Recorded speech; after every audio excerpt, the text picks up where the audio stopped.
Hi guys, so I wanted to do my April and May reading wrap up. And I finally realized that if I don't just do it in little snippets here and there, it's probably not going to get done. We've had a busy couple months. I injured my knee, so I was kind of out of commission a little bit for that for a while, and then I was like hobbling around on crutches and everything, and then we went on vacation, and then now we're back and we're kind of getting back to regular life. So I wanted to go ahead and record this video. But like I said, I'm just going to kind of do it in snippets. So I'll talk about maybe 2 or 3 books here before I run into the grocery store after my workout here. And then I'll see when I can record the other ones and then just mash them all together. So that's kind of my plan for this video. But first I wanted to talk about Secret Daughter was the first book that I read in April. And I really enjoyed this book. It was a kind of an adoption storybook where the author weaved together the story of a girl who was adopted from India and her birth mom's story and her adoptive parents' story, and she really wove all the storylines together really well. I also found this book really interesting because she included a lot of cultural elements from Indian culture that I didn't really know anything about, so I learned a lot. And I just really enjoyed it. I like family dramas, and this was a good one. The next book that I remember reading in April was The Read Aloud Family by Sarah Mackenzie. I don't know if you guys have ever listened to the Read Aloud Revival podcast, but it's all about reading aloud to your kids. So the book is also about reading aloud to your kids and kind of building a culture around books is always what she says. So the book was, I actually listened to the audiobook, so it was kind of an extended version of the podcast almost, but with new information that she hasn't really talked about in the podcast. My favorite chapters were the ones where she talked about different discussion questions that you can go through with your kids about the books that they're reading. I thought the questions she included were really good questions and wouldn't make it feel like the kids were being drilled about the book they read or anything like that. Would make it more enjoyable to discuss. She calls it like a book club environment. So I loved that list of questions, and then she includes all these book lists for different books to get for kids of different age groups. So I actually want a physical copy of this book so I can take the lists with me to the library. I guess I could listen to the audio and like scribble down all of the books that she mentions, but that would be a lot of work. So I just want to get my hands on a physical copy. But that was a really good book. The next book that I read / listened to was The Green Ember, and my husband and I actually both read this one, and so that was kind of fun to read the same book. We like middle grade novels, so this book was a middle grade fiction about kind of like about noble rabbits and it's a little hard to explain the plot, I feel like, because this book to me was kind of felt like it was setting up the story that's going to happen in the next books. It was still interesting and I enjoyed it, but I felt like a lot of the story was probably going to take place in the future books. But basically, there's a world of rabbits. This King Jupiter gets overthrown and his heir goes missing and nobody knows where they are, and then the rabbits are all scattered throughout the forest kingdom, I guess.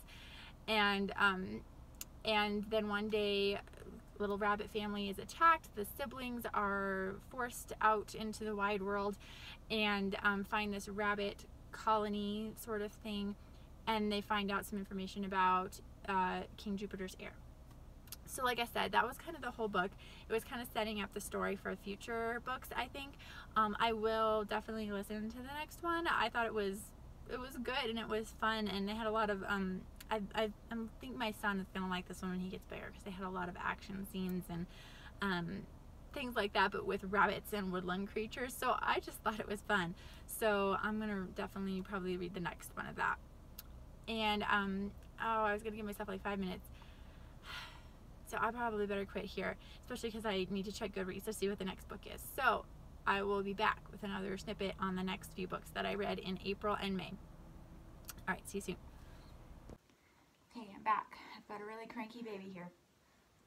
Okay, so the next book I read was The Prayer That Turns the World Upside Down by Mohler, and that's a book about the Lord's Prayer. And I did a separate video on that, so I'll just let you go watch that one if you want to hear more about it, but it was very good. And if you're looking for a good book about prayer, definitely check that one out. The other book I read in April was, it was Defining Deception by Costi Hinn, who is the nephew of Benny Hinn. And if you aren't in Christian circles, you might not know those names, but Benny Hinn is a TV televangelist preacher who's also a false teacher, and his nephew Costi got saved, genuinely saved, and wrote a book, not so much like an expose about his uncle, which I really appreciated. The whole book was more about the errors that his uncle teaches, but addressing more the errors and not attacking him as a person, because and you could just really feel the love that he had for his uncle and how he wants him to come to know the Lord genuinely and repent of his false teaching. I just thought that one was a very good book. It wasn't slamming anybody, but it was done in love, and it was very good. So if you are a Christian who's interested in that kind of subject, that would be one to check out. Okay, had to pause it. Next two books I read in April was I Was Anastasia by Ariel, Lawhon, and The Romanov Sisters by Helen Rappaport. And I actually read these two books simultaneously. I listened to the audiobook of The Romanov Sisters, and I read the book I Was Anastasia at the same time. So it was a really interesting experience to do it that way. I didn't know, I mean, I knew hardly anything about the Romanov sisters, so I learned a lot through the audiobook about them and their family and their lives. And then I Was Anastasia is, if you don't know about that, it's a fiction book that is about Anna Anderson and Anastasia, and it was written in such a crazy way, because Anna Anderson is someone who claimed to be Anastasia.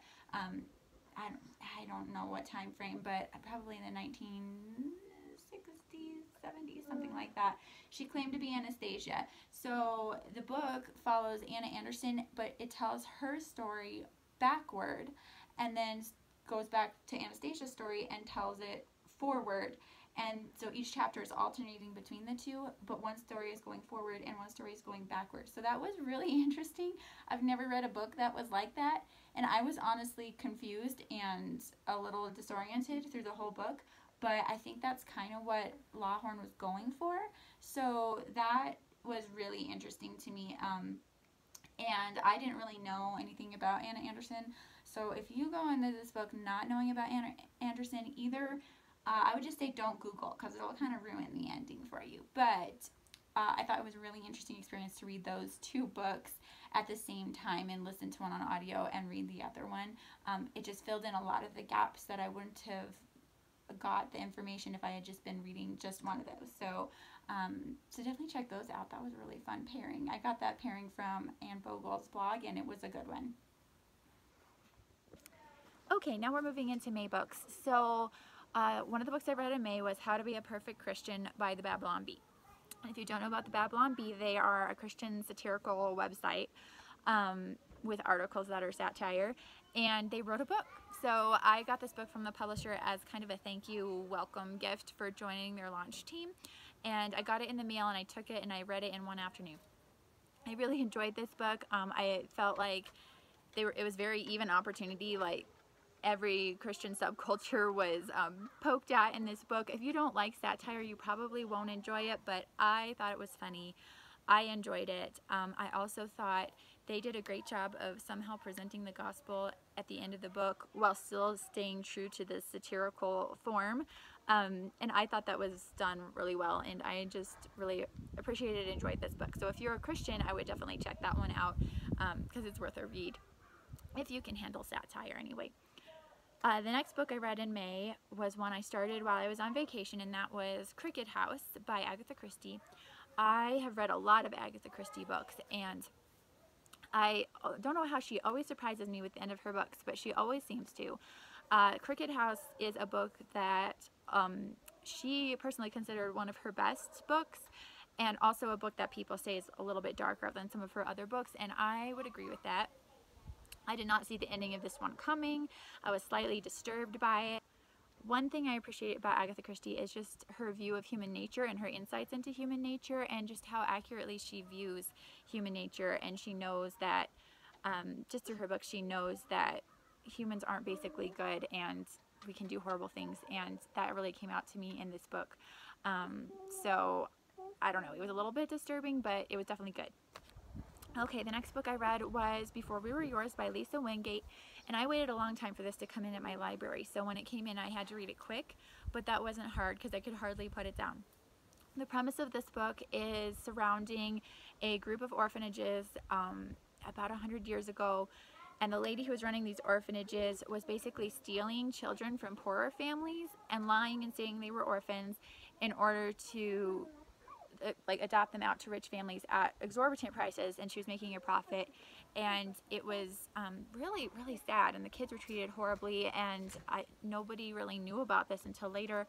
And the book itself was hitting a little close to home for me because it involved a family with 5 children that got sent to these orphanages, and it was just very sad, but it was really good, and I felt like the ending was a little bit sad, but at the same time it felt like the right ending for the book, and that it I don't know, it was still sweet. It wasn't like rip your heart out ending or anything. So I thought she did a great job with it.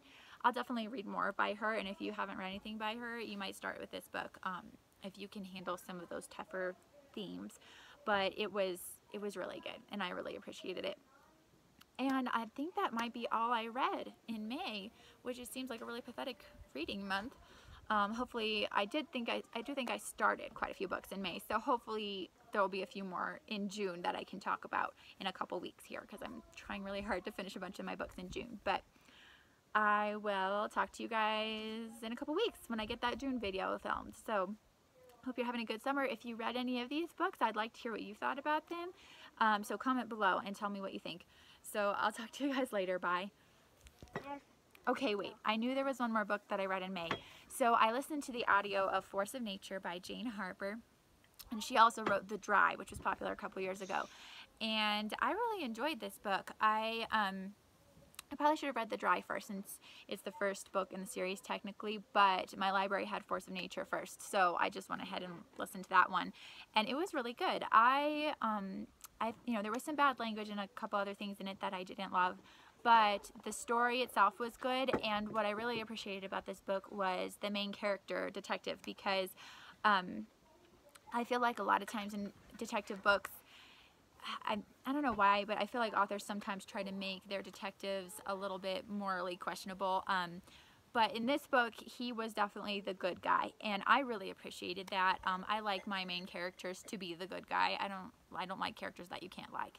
So I really liked the main character. I liked the mystery. I did feel like it got a little bit messy for me on audio. I was a little confused a couple times about whose storyline we were following, since there's a lot of narrators in this book on multiple points of view.